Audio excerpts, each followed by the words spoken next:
দর্শক, আমি আছি এই মুহূর্তে অমর একুশে বইমেলা এবং আমার সঙ্গে আজ উপস্থিত আছেন এই সময় জনপ্রিয় একজন তরুণ লেখক আব্দুল্লাল মামুন। আপনারা যাকে অনেকে কাইকর নামে চিনে থাকেন, আজকে তার সঙ্গে আড্ডা দেবো, কথা বলবো। তার বই এসেছে, সে বই নিয়ে গল্প দেবো। শুরুর প্রশ্ন সবাইকে যেটা করছি, এই বইমেলায় আপনার কি কি বই এসেছে? দুটো বই আমার এবার নতুন। একটা হচ্ছে মা পৃথিবীর রাস্তা, এটা আর একটা হচ্ছে জীবন হাওয়ায় ভাসে। এই দুটো বই এবার এসেছে। আর পুরনো কিছু বই নতুন সংস্করণে এসেছে। একটা হচ্ছে সৃজিত মুখার্জির নাম কি, আর একটা হচ্ছে বনানী কবরস্থান। ওকে, ফাইন। বইগুলো আমি আবার আপনাকে হ্যান্ড ওভার করতেছি। একটু বলবেন কোন বইটা আসলে কি প্রসঙ্গে বা কিভাবে কি লেখা, গল্প, উপন্যাস, কি ধরনের? দুটো বই কবিতার বই। তবে মা পৃথিবীর রাস্তা হচ্ছে আমার মায়ের গল্প, বা আমার মায়ের গল্প বললে ভুল হবে। পৃথিবীর প্রত্যেকটা মায়ের গল্পই তো আসলে এক।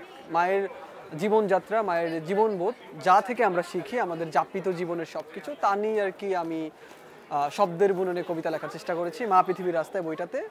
আর জীবন হাওয়ায় ভাসে আমার কাছে মনে হলো যে এক রাত্রে যে আমরা আমাদের জীবনের তাগিদে যা কিছু করি, বা আমরা তো সবকিছু আসলে জীবনের তাগিদেই করি, তো সেই জায়গা থেকে দেখলাম যে আলটিমেটলি আমরা শুধু ছুটতে থাকি, তো আমাদের জীবনটা আসলে ভাসতে থাকে, হাওয়ায় ভাসতে থাকে। তারপর হঠাৎ করে একদিন আমরা মৃত্যুবরণ করি।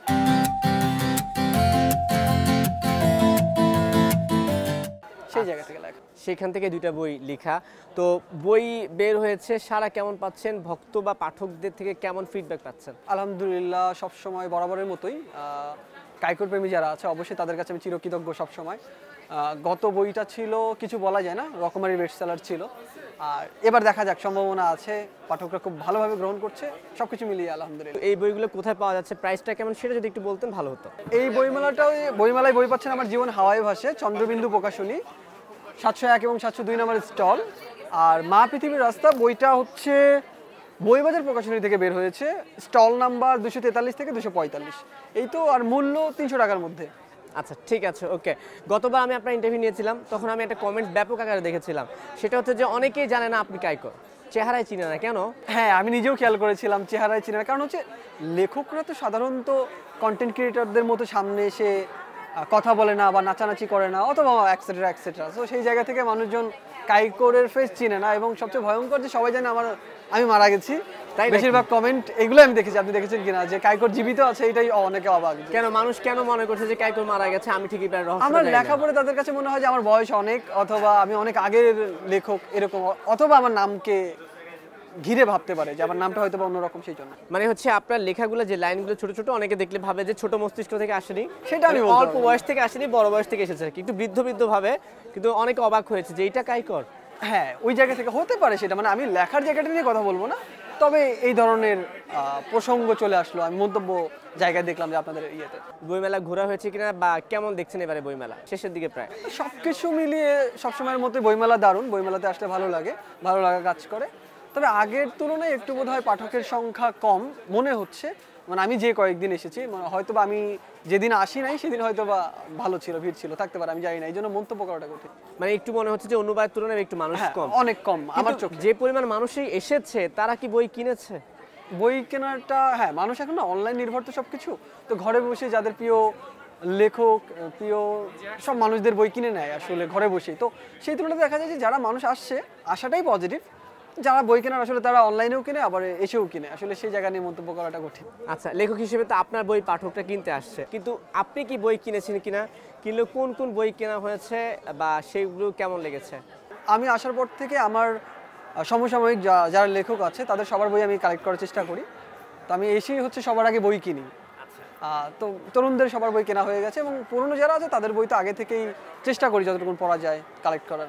এইবার তরুণদের মধ্যে কোনো বই আছে কিনা যেটা আপনার ভালো লেগেছে এখন মতো পড়ে, বা অ্যাট্রাকটিভ হয়েছে মনে হয়েছে? এটা তরুণদের মধ্যে এবার যদি বলি যে মোহাম্মদ বিন ইমরানের কবিতার বই ঝড়ে বাতাস নাই, সালমান হাবিবের বই মনে পড়ে, আমার নামটা খেয়াল আসছে না, সালমান হাবিবের নতুন কবিতার বই, একটাই বই বের হয়েছে, হয়তো যারা তার পাঠক চিনে যাবে আর কি। এরপর কি বই আসবে আপনার?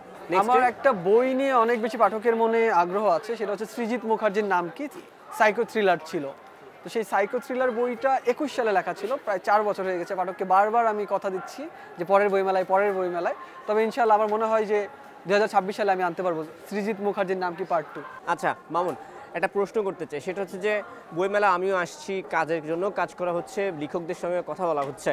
ধরুন আপনাকে তো একটা পাঠক শ্রেণী চিনে, ঠিক আছে, কিন্তু বইমেলায় এসে দেখলাম যে অনেক লেখক, কিন্তু এত লেখকের ভিড়ে সে আগের যে একটা হুমায়ুন আহমেদ কিংবা আমরা যাদেরকে চিনি জাফর ইকবাল চিনি, যে লেখকরা ছিল মুস্তফা আলী, এইদের মতো লেখক আসলে বর্তমানে এসে আসলে সৃষ্টি হচ্ছে না কেন? কি মনে হয় আপনার কাছে? এই কথাটা আসলে অনেক বেশি শুনি যে লেখকের চেয়ে পাঠকের চেয়ে লেখকের সংখ্যা বেশি।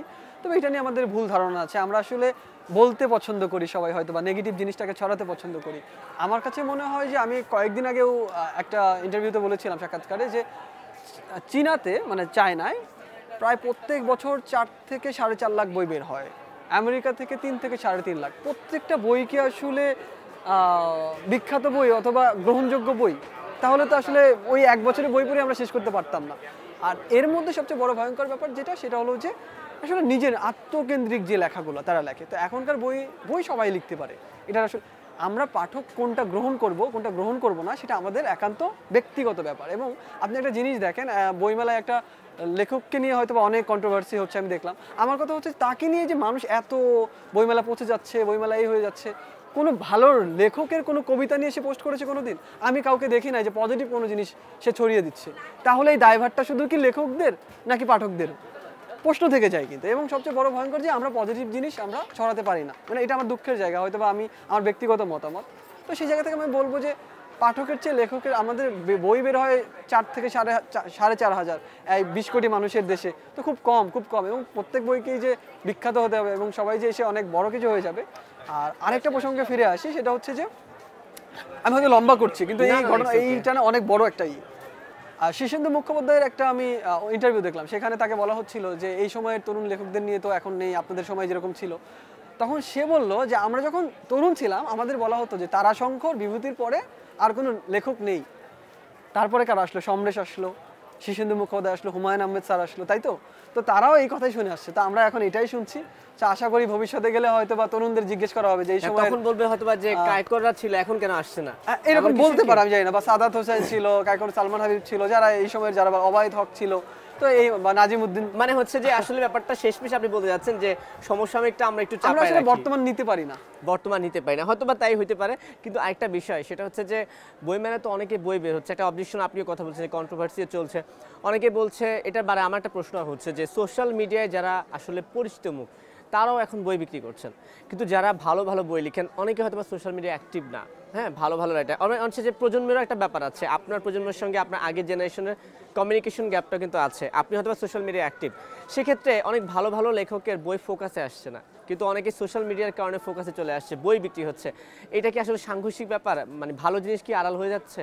না, সাংঘর্ষিক আমি দেখি না। কারণ কি, আমি আমার জায়গা থেকে বলি, আমার বই অনেক কন্টেন্ট ক্রিয়েটর বই তো বের হয়। তো একটা জিনিসকে আমি দেখি যে অনলাইনে সবচেয়ে বেশি সেল কাদের? বই তো একটা প্রোডাক্ট, অবশ্যই সাহিত্য অবশ্যই আছে অবধারিত, কিন্তু দিন শেষে যেহেতু এটার ভিত্তিমূল্য আছে, অবশ্যই এটা একটা প্রোডাক্ট।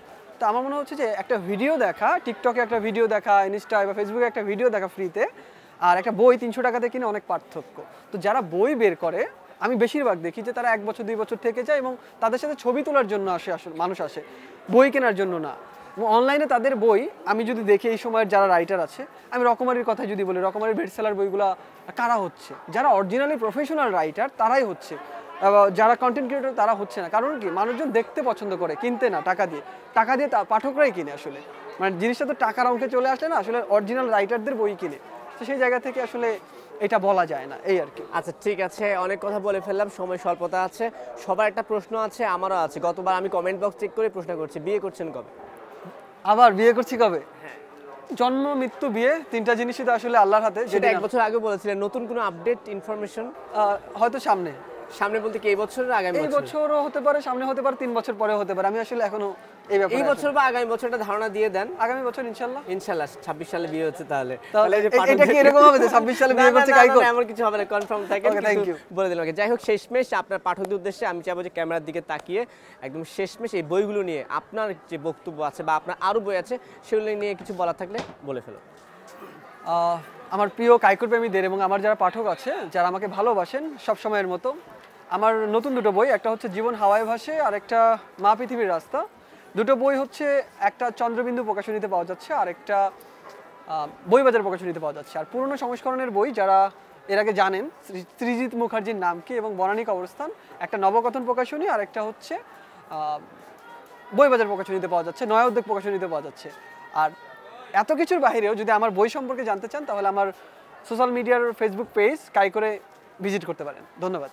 ওকে, ঠিক আছে মামুন, আপনাকে অসংখ্য ধন্যবাদ, শুভকামনা রইল। আর দর্শক, ধন্যবাদ। এতক্ষণ কথা বলছিলাম আব্দুল আল মামুনের সঙ্গে, আশা করি ভালো লেগেছে। বইমেলায় আসলে অবশ্যই বই না কিনে বাড়ি যাবেন না। যে যেখানে থাকবেন ভালো থাকবেন, সময় টেলিভিশনের সঙ্গে থাকবেন।